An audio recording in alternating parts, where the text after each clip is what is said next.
Ce n'est qu'au XIVe siècle, en 1338, que le plus ancien moulin à vent du département sera construit à Collioure, au lieu dit Courtines. Raymond de Toulouse, procureur du roi de Majorque, autorise Jacques Ermengal à exploiter ce moulin.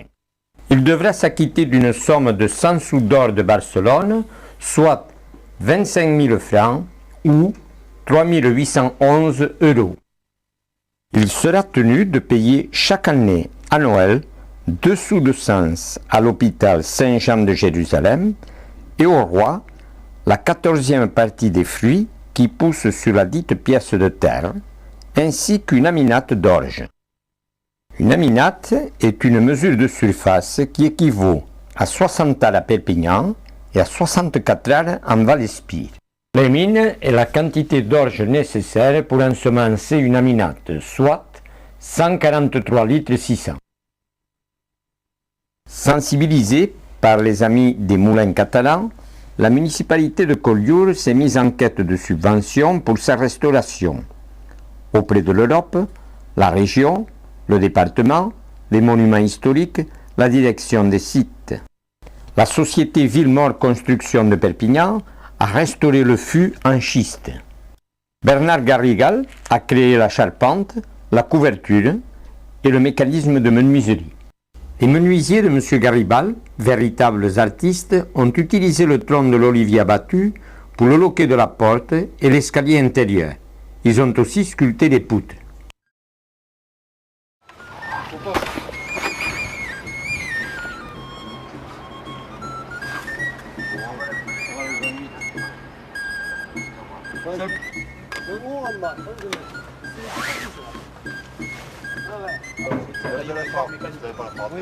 D'ailleurs, si vous restez comme ça, ça m'ira.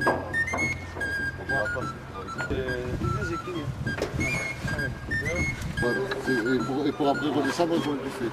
Et ouais, un bus. Voilà, on les élastiques là. Voilà, ça c'est pour réduire. Les deux lanternes sont en buis, tout le reste est en chêne. L'axe du moulin fait un angle de 6 degrés et on a le même angle sur les dents de la lanterne pour que ce soit d'équerre. La lanterne, fixée sur l'axe du moulin avant, a 42 dents. La lanterne horizontale n'en a que 38. Ce qui a pour but de réduire l'usure des dents puisque jamais celles-ci n'interfèrent dans le même intervalle.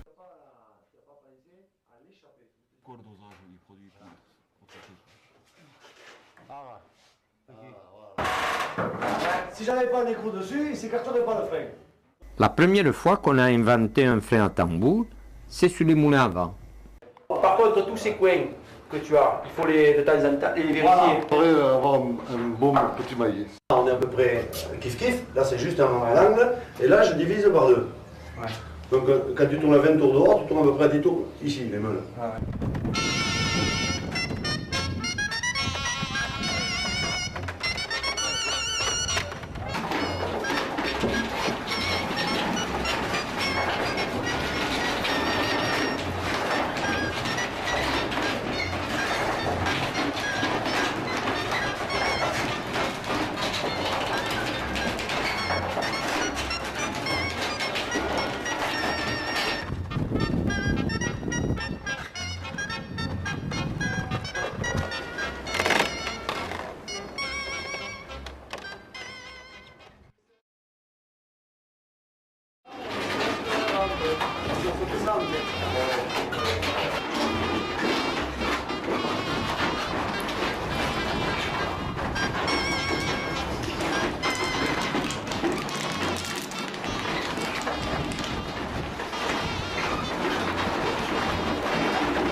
Allez, donc après une demi-heure d'écrasement des olives, la pâte est prête, nous allons pouvoir charger les escourtins et les placer dans le pressoir.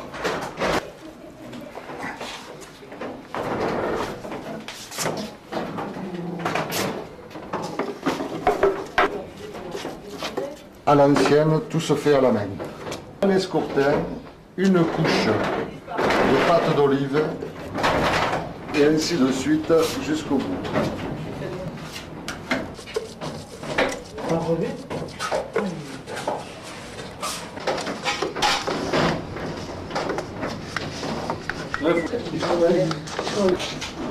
C'est dommage que la caméra ne puisse pas prendre les odeurs.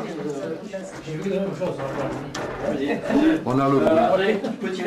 Maintenant que le pressoir est plein, nous allons positionner le piston.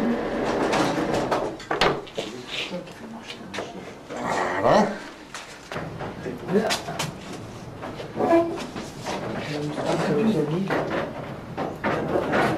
Je pense que ça commence à presser.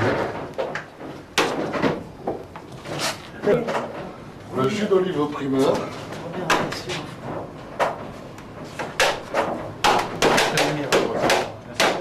Attends, faut attendre un peu.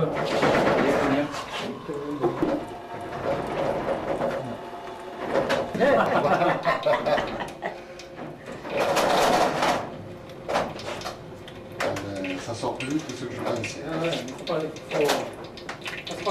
que ça éclate. Ah oui, le presque petit à petit. Ouais, ça descend. Ils vont mettre le niveau.